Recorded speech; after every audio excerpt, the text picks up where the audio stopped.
Aku tidak membalas dengan kata-kata, tidak juga dengan amarah. Aku hanya membiarkan waktulah yang menunjukkan, perempuan yang mereka hina kini berdiri lebih tinggi daripada yang pernah mereka bayangkan. Namaku Anindya. Orang-orang biasa memanggilku Anin. Usia 40 tidak terasa mendekat begitu cepat, dan aku melewati sebagian besar perjalanan hidup dengan luka yang tak terlihat oleh mata orang lain. Di lingkungan tempat tinggalku, aku sering dipandang sebagai perempuan gagal, seorang janda yang ditinggalkan suaminya, seakan-akan perceraian itu mutlak salahku. Aku pernah menjadi istri Raka, pria yang dulu kupikir akan menua bersamaku. Dia cerdas, pandai bicara, dan tahu bagaimana menempatkan diri di depan orang banyak. Aku mencintainya dengan sepenuh hati, sampai-sampai aku rela meletakkan mimpiku di belakang hanya demi menopang ambisinya. Selama bertahun-tahun aku membantu Raka membangun bisnis kecil yang waktu itu masih goyah. Dari menata keuangan, mencari relasi, sampai menenangkan dirinya setiap kali ia gagal. Tapi di mata Raka, semua itu bukanlah pengorbanan. Itu hanyalah kewajiban seorang istri. Kami bercerai dengan cara yang dingin. Tanpa pertengkaran besar, tanpa air mata dramatis.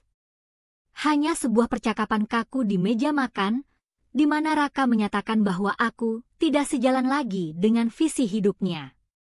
Sederhana, tapi kalimat itu cukup untuk mematahkan segala harapanku. Lebih menyakitkan lagi, keluarganya, khususnya ibunya, Bu Ratna, menyebarkan gosip bahwa aku hanya menumpang hidup dari Raka. Padahal, bila mereka tahu, sebagian modal awal yang dipakai Raka dulu justru berasal dari tabunganku. Setelah perceraian itu, hidupku berubah drastis. Aku kembali ke rumah kontrakan kecil yang pernah kutinggalkan. Di mata tetangga, aku hanyalah seorang janda yang pulang dengan tangan kosong. Setiap kali keluar untuk belanja di warung, aku bisa merasakan tatapan kasihan bercampur cibiran. Ada yang berbisik, ada yang pura-pura ramah tapi menohok dari belakang. Namun, ada hal yang mereka tidak tahu. Di balik kesendirianku, aku diam-diam menanam benih baru. Aku membangun bisnis kecil secara online dengan nama berbeda, menjual produk kebutuhan rumah tangga dan perlengkapan harian. Dari sana, aku mulai mengumpulkan kepercayaan pelanggan, lalu memperluas jaringan. Aku bekerja siang dan malam, kadang sampai lupa makan. Rasanya seperti aku sedang menyulam kembali harga diriku yang pernah dicabik-cabik. Aku tak menceritakan apapun kepada orang-orang, bahkan kepada keluargaku sendiri. Hanya Maya, sahabat yang menemaniku sejak kuliah, yang tahu apa yang kulakukan. Dia sering datang menemaniku lembur, kadang sambil bercanda bahwa suatu hari aku akan membuat orang-orang yang merendahkanku ternganga. Aku hanya tersenyum. Bagiku, membuktikan sesuatu tidak harus dengan membentak atau menuding. Diam, bekerja, dan menunggu saat yang tepat, itulah caraku. Malam-malam panjang sering kuhabiskan dengan menatap layar laptop, sambil bertanya pada diriku sendiri, apakah aku benar-benar mampu? Ada kalanya rasa lelah mengalahkan semangat, terutama ketika teringat wajah Raka dan semua penghinaan yang pernah ia ucapkan. Tetapi setiap kali ingatan itu muncul, aku menjadikannya bahan bakar untuk bergerak lebih cepat. Hari-hari berlalu, bulan berganti. Tanpa kusadari, usahaku tumbuh lebih pesat dari perkiraan. Aku mulai menjalin kerjasama dengan investor, membuka gudang distribusi kecil, dan merekrut tim kepercayaan. Semua berjalan dengan nama perusahaan yang tidak ada kaitannya denganku secara pribadi, sebuah identitas rahasia yang kususun rapi. Mungkin inilah alasan mengapa aku masih bisa tersenyum setiap kali mendengar gosip yang merendahkanku. Mereka boleh menilai dari luar bahwa aku hanyalah janda gagal. Tapi aku tahu, waktunya akan tiba ketika semua kebenaran terbuka.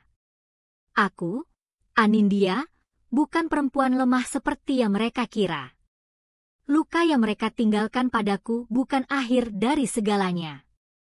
Justru dari luka itu, aku belajar menyembunyikan bara. Bara yang kelak bisa menjadi api besar, membakar anggapan mereka habis-habisan. Sejak perceraian itu, aku jarang sekali berhubungan dengan keluarga Raka. Tapi gosip dari mereka selalu sampai juga ke telingaku, seperti suara yang tak bisa ditutup rapat. Bu Ratna, mantan mertuaku, seakan menjadikan aku bahan utama untuk menjaga gengsinya di depan keluarga besar. Anindya itu cuma numpang hidup dari Raka. Makanya sekarang jadi janda kere, begitu salah satu tetanggaku pernah bercerita sambil pura-pura iba. Aku hanya tersenyum hambar. Tidak ada gunanya membantah, karena bantahan hanya akan menambah bahan gosip baru. Yang paling menyakitkan bukan gosip itu, tapi cara orang-orang mulai memandangku berbeda. Dulu, saat masih jadi istri Raka, aku selalu dianggap contoh perempuan beruntung karena punya suami mapan. Kini, status janda membuatku jadi sasaran kasak-kusuk. Ada saja orang yang dengan enteng menasehati agar aku segera mencari suami baru, seolah harga diriku hanya bisa ditegakkan jika ada laki-laki di sampingku. Dalam situasi seperti itu, hanya Maya yang menjadi tempatku bersandar. Dia sering mengajakku ngopi di warung kecil dekat rumah kontrakanku. Dengan candaannya yang khas, dia bisa membuat beban di dadaku sedikit ringan. Din, kenapa sih kamu biarin aja mereka nginjak harga dirimu? Kalau aku jadi kamu, udah dari dulu kutunjukin siapa sebenarnya yang kerja keras, kata Maya sambil menyeruput kopi hitam. Aku tersenyum tipis. Belum waktunya, Mei. Kalau aku bongkar sekarang, orang-orang cuma akan mengira aku sombong. Aku lebih suka mereka tahu sendiri nanti, tanpa harus aku teriak-teriak. Maya menggeleng, tapi aku tahu dia mengerti maksudku. Aku bukan perempuan yang suka balas dendam dengan cara kasar. Aku percaya waktu dan kenyataan akan jauh lebih menyakitkan daripada kata-kata. Meski begitu, bukan berarti aku tidak terluka. Setiap kali Bu Ratna menghina aku di depan orang lain, perasaan rendah diri itu seperti dipaksa tumbuh kembali. Bahkan saat aku tahu usahaku berkembang pesat, tetap saja ada sisi dalam diriku yang teringat bahwa aku pernah dianggap tidak berharga. Seakan-akan penghinaan itu menempel erat, tak bisa dihapus sepenuhnya. Pernah suatu kali, aku menghadiri pengajian di rumah salah satu tetangga. Tak kusangka, Bu Ratna juga hadir. Aku baru saja duduk, ketika suara sinisnya terdengar menusuk telinga. Ada Anindya. Lama nggak kelihatan. Katanya sekarang sibuk cari kerja serabutan, ya. Orang-orang tertawa kecil. Aku menunduk, menahan perih di dada. Aku ingin sekali menjawab bahwa aku justru sedang mengelola bisnis yang nilainya jauh lebih besar dari yang mereka bayangkan. Tapi bibirku tetap terkunci. Aku memilih diam, membiarkan mereka menilai semaunya. Dalam perjalanan pulang, aku hanya bisa menghela napas panjang. Sampai kapan aku harus terus dianggap rendah, gumamku sendiri. Tapi kemudian, seperti biasa, aku kembali teringat alasan kenapa aku memilih diam, karena aku ingin bukti itu muncul di saat yang paling tepat. Di tengah rasa sakit itu, ada hal lain yang membuatku semakin yakin. Bisnis yang kubangun sedang bersiap melangkah ke tahap berikutnya. Adrian, konsultan bisnis yang belakangan sering membantuku, mengabari bahwa investor besar siap mendukung ekspansi usahaku ke level retail modern. Itu berarti sebentar lagi akan ada pembukaan kantor pusat dan toko pertama, sesuatu yang bahkan aku sendiri tidak pernah bayangkan beberapa tahun lalu. Aku menggenggam ponsel erat-erat malam itu, membaca ulang pesan dari Adrian. Kita perlu tentukan siapa yang akan tampil sebagai pemilik di acara peresmian. Kamu mau tampil langsung, atau tetap pakai nama perusahaan saja? Aku belum memberi jawaban. Tapi satu hal yang ku tahu, Peresmian itu akan menjadi panggung yang tidak hanya menandai babak baru bisnisku, tapi juga babak baru dalam hidupku. Untuk sementara, biarlah Bu Ratna dan Raka terus merasa di atas angin. Mereka mengira aku hanyalah janda tak berharga yang harus diusir dari lingkaran mereka. Padahal tanpa mereka sadari, aku sedang menyiapkan langkah yang akan mengubah segalanya. Hari-hari menjelang peresmian kantor baru membuatku semakin jarang tidur. Siang mengurus tim, malam masih harus memeriksa laporan dan strategi pemasaran. Semua ini terasa berat, tapi entah kenapa aku menikmatinya. Rasanya seperti membangun kembali tulang-tulang yang dulu pernah dipatahkan. Adrian, konsultan yang kini jadi rekan sekaligus penasihat terpercaya, sering mengingatkanku untuk menjaga kesehatan. Kalau kamu jatuh sakit, apa gunanya semua ini? Kamu kan nyawanya perusahaan, ucapnya suatu malam ketika kami sedang meninjau gedung baru yang sebentar lagi akan diresmikan. Aku tersenyum, menatap lampu-lampu yang menyala di sepanjang jalan kota. Aku sudah terlalu lama hidup dengan perasaan hancur, Adrian. Sekarang aku cuma ingin membuktikan pada diriku sendiri bahwa aku bisa berdiri di atas kaki sendiri. Adrian hanya mengangguk. Dia tidak pernah banyak bertanya soal masa laluku, meski aku tahu dia penasaran. Cukup sekali saja aku bercerita padanya. Tentang Raka, tentang Bu Ratna, tentang perceraiannya meninggalkan luka, dan sejak itu dia lebih memilih menjadi pendengar baik. Ada sesuatu dalam sikapnya yang menenangkan, berbeda dengan kebisingan dunia luar. Misteri tentang siapa pemilik perusahaan sengaja kujaga rapat. Semua kontrak dan dokumen resmi sudah diatur agar namaku tidak langsung muncul di depan publik. Investor tahu, tim inti tahu, tapi halayak umum, termasuk keluarga Raka, tidak pernah mencium apapun. Bagiku, menjaga identitas ini seperti merawat rahasia manis. Rahasia yang suatu hari bisa menjadi kejutan besar. Namun di balik strategi itu, aku masih dihantui rasa ragu. Apakah aku benar-benar siap muncul di depan semua orang? Aku bisa saja tetap bersembunyi di balik nama perusahaan, membiarkan orang lain yang tampil. Tapi setiap kali ingatan akan penghinaan Bu Ratna dan sikap dingin Raka datang, api dalam diriku kembali menyala. Aku ingin hadir di acara itu, ucapku mantap suatu sore saat rapat kecil bersama Adrian dan Maya.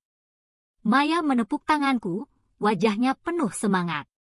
Nah, itu baru Anin yang ku kenal. Sudah saatnya dunia tahu siapa dalang sukses ini. Adrian menatapku serius.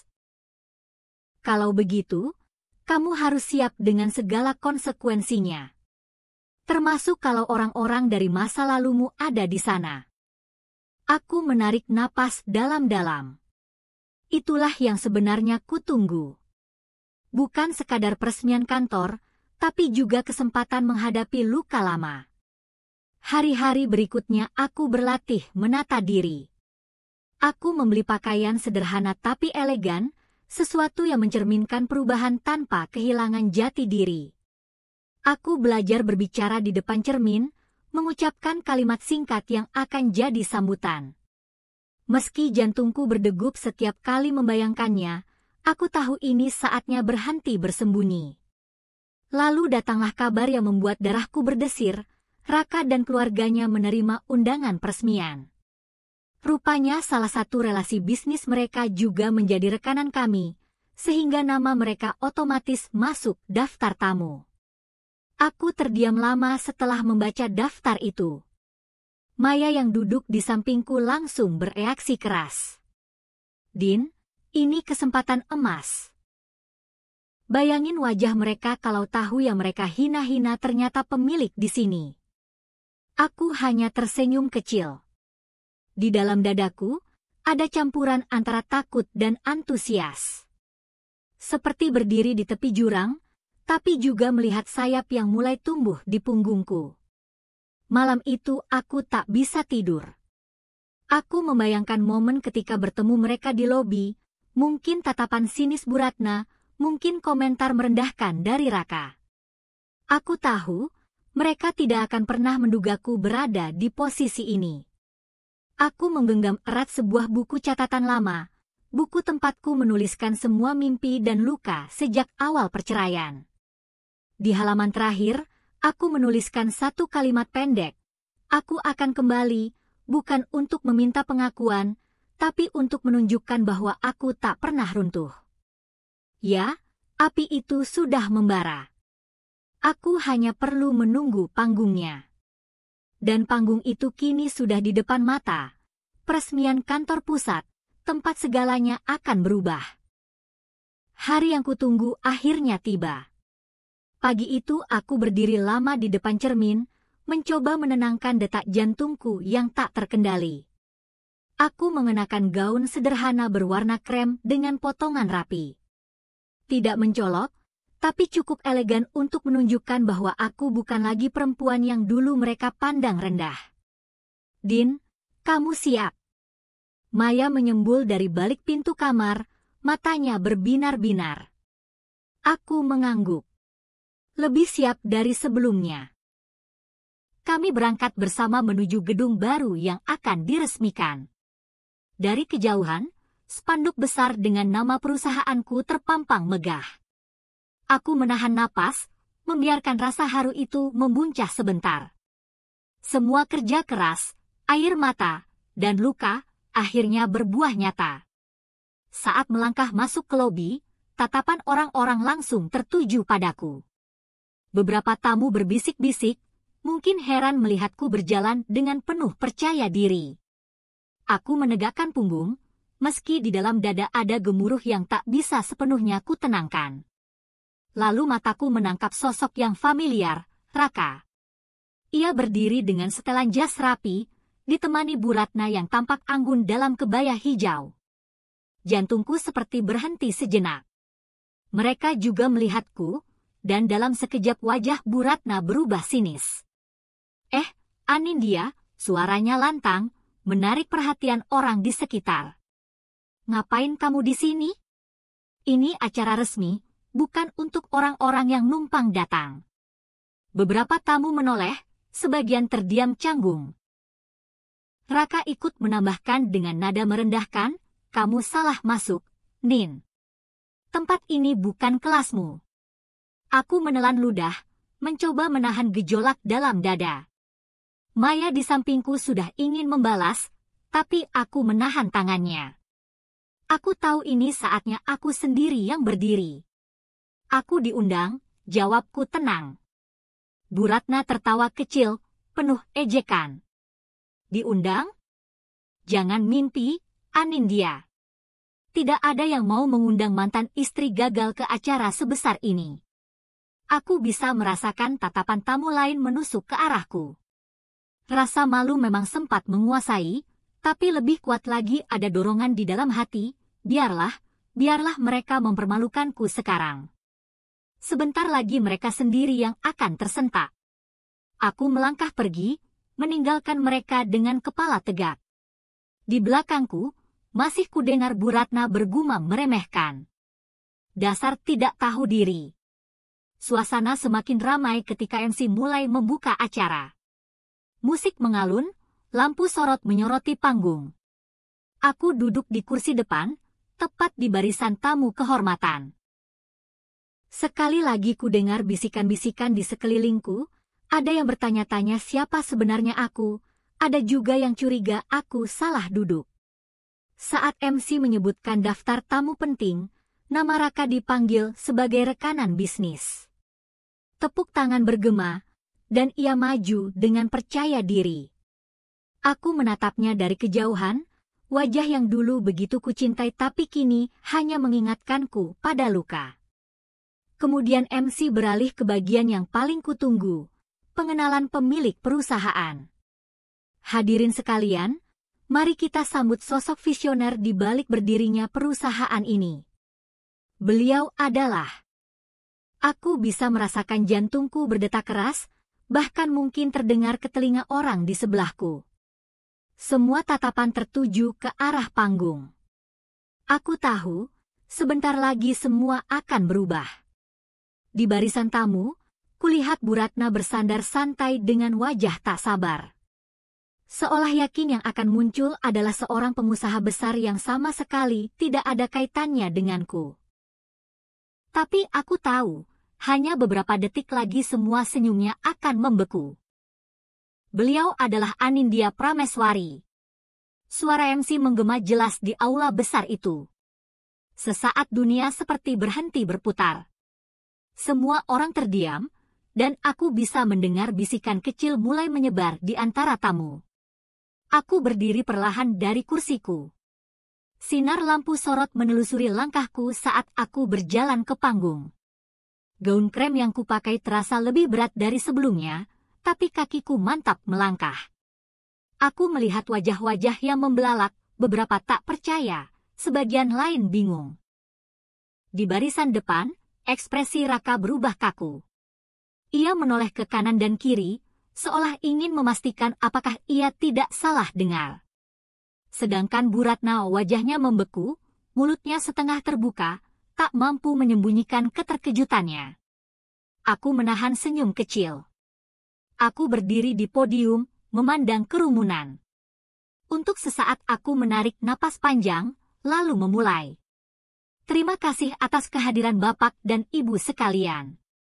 Hari ini bukan hanya peresmian sebuah gedung, tapi juga perayaan atas kerja keras tim luar biasa yang sudah berjuang bersama saya dari awal. Aku menekankan kata saya. Suara di ruangan tetap hening, seakan semua orang masih mencoba mencerna fakta bahwa perempuan yang tadi diusir di lobi kini berdiri sebagai pemilik perusahaan. Aku melanjutkan sambutan, dengan suara yang kuusahakan tetap tenang. Perjalanan ini tidak mudah. Ada banyak rintangan, termasuk keraguan dari orang-orang terdekat yang dulu menganggap saya tidak mampu. Tapi justru karena itu saya belajar. Penghinaan bisa menjadi bahan bakar untuk membuktikan diri. Mataku sekilas bertemu dengan tatapan Raka. Aku bisa melihat wajahnya menegang, matanya menghindar. Bu Ratna bahkan mulai gelisah, wajahnya merah padam. Tamu-tamu lain mulai bertepuk tangan, sebagian memberi tatapan kagum ke arahku. Aku merasa dadaku menghangat. Bukan karena ingin pamer, tapi karena akhirnya aku bisa berdiri tegak di atas semua luka itu. Setelah sambutan singkat, MC kembali mengambil alih acara. Aku turun dari podium, dan di saat itulah Raka melangkah mendekat. Wajahnya memaksakan senyum yang kaku. Anin, jadi ini semua milikmu. Suaranya lirih, penuh ketidakpercayaan. Aku menatapnya tenang. Ya, Raka. Ini hasil kerja keras yang dulu kamu kira tidak bisa kulakukan. Sebelum ia sempat menjawab, Bu Ratna ikut menyela, nadanya setengah bergetar. Kenapa kamu tidak bilang dari dulu? Kamu mempermalukan keluarga dengan cara seperti ini. Aku menghela napas, lalu menatapnya langsung. Bu, saya tidak pernah ingin mempermalukan siapapun. Saya hanya menunjukkan siapa saya sebenarnya. Yang mempermalukan diri sendiri adalah orang-orang yang merendahkan tanpa tahu kenyataan. Kata-kataku membuat sekeliling kembali hening. Aku tidak berniat berdebat panjang. Aku hanya ingin mereka tahu bahwa semua ejekan yang dulu mereka lontarkan tidak pernah berhasil meruntuhkan aku. Aku berbalik, meninggalkan mereka yang masih terpaku. Saat itu aku merasakan sesuatu yang belum pernah kualami selama bertahun-tahun, kemenangan. Bukan kemenangan karena mengalahkan mereka, melainkan kemenangan karena akhirnya aku berdamai dengan diriku sendiri. Aku duduk kembali di kursi, sementara tepuk tangan kembali bergema untuk acara berikutnya. Di dalam hatiku, aku berbisik pada diriku sendiri, inilah saatnya. Luka itu sudah terbayar. Sekarang aku benar-benar bebas. Setelah pengungkapan itu, acara berjalan dengan semarak, tapi aku tahu pusat perhatian masih menempel padaku. Banyak tamu yang mendekat, memberi selamat, atau sekadar menyalami dengan tatapan kagum. Aku menerima semuanya dengan senyum, meski di dalam hati aku masih bisa merasakan tatapan tajam Raka dan Bu Ratna yang belum selesai menghadapi kenyataan. Tak butuh waktu lama sebelum mereka benar-benar mendekat. Raka yang pertama. Ia menunggu saat tamu lain menjauh, lalu berdiri di depanku dengan wajah yang sudah tak sekaku tadi. Ada sisa senyum di bibirnya, tapi matanya menyiratkan sesuatu yang lain, mungkin penyesalan, mungkin juga perhitungan. Anin, aku tidak menyangka. Ternyata kamu, sejauh ini. Aku akui, aku salah menilai kamu. Kalimat itu membuatku teringat pada semua malam ketika ia meremehkanku, semua kata-kata yang menancap tajam di hati. Aku menatapnya lama sebelum menjawab. Kamu tidak salah menilai, Raka. Kamu hanya tidak pernah benar-benar melihat. Kamu sibuk mencari perempuan yang sesuai visimu, tanpa sadar perempuan yang mendukungmu sejak awal sudah ada di depanmu. Raka menghela napas, lalu menunduk. Apa mungkin kita bisa bicara lagi, mencoba memperbaiki? Aku tersenyum kecil, bukan senyum manis, melainkan senyum lega. Kita sudah selesai sejak lama. Aku tidak punya alasan untuk kembali ke masa yang sudah aku tinggalkan. Wajah Raka meredup. Ia ingin bicara lagi, tapi Bu Ratna tiba-tiba menyelip di antara kami. Ekspresinya masih sulit terbaca, antara gengsi yang hancur dan rasa malu yang ditutupi. Anin. Ibu. Ibu minta maaf kalau dulu suka bicara yang tidak-tidak. Ibu tidak tahu kalau ternyata kamu bisa sampai sejauh ini. Aku menatapnya dengan tenang. Ada bagian dalam diriku yang ingin membalas semua hinaan, mengucapkan kata-kata pedas agar ia merasakan sakit yang pernah kutanggung. Tapi aku tahu, balas dendam paling indah bukan dengan merendahkan balik, melainkan dengan menunjukkan bahwa aku baik-baik saja tanpa mereka. Bu, saya tidak pernah menuntut siapapun untuk percaya pada saya. Tapi saya bersyukur karena semua ucapan itu justru membuat saya lebih kuat. Jadi, terima kasih. Kata-kataku membuatnya terdiam. Aku bisa melihat gengsi di wajahnya perlahan runtuh. Itu sudah cukup bagiku. Maya yang sejak tadi mengawasi mendekat, menepuk bahuku pelan. Din, kamu menang dengan caramu sendiri. Aku bangga. Aku tersenyum pada sahabatku itu. Ya, ini bukan soal memamerkan siapa yang lebih tinggi, tapi soal menemukan kembali harga diri yang dulu hilang. Acara selesai menjelang malam. Saat aku melangkah keluar gedung, udara segar menyapa wajahku. Lampu kota berkilauan, seperti ikut merayakan kebebasan baruku. Aku menoleh sebentar ke belakang, ke gedung yang kini jadi simbol perjalananku. Di dalamnya, tadi aku membuktikan bahwa luka bisa berubah jadi kekuatan, dan penghinaan bisa menjadi bahan bakar untuk berdiri lebih kokoh. Aku berjalan menuju mobil, dengan langkah ringan yang tidak pernah kurasakan sebelumnya. Dalam hati aku berbisik, balas dendamku sudah tuntas. Bukan dengan menjatuhkan mereka, melainkan dengan membuat diriku sendiri terangkat lebih tinggi. Aku, Anindya Prameswari, bukan lagi perempuan yang mereka hina. Aku adalah perempuan yang berhasil bangkit, dan itulah kemenangan sejatiku.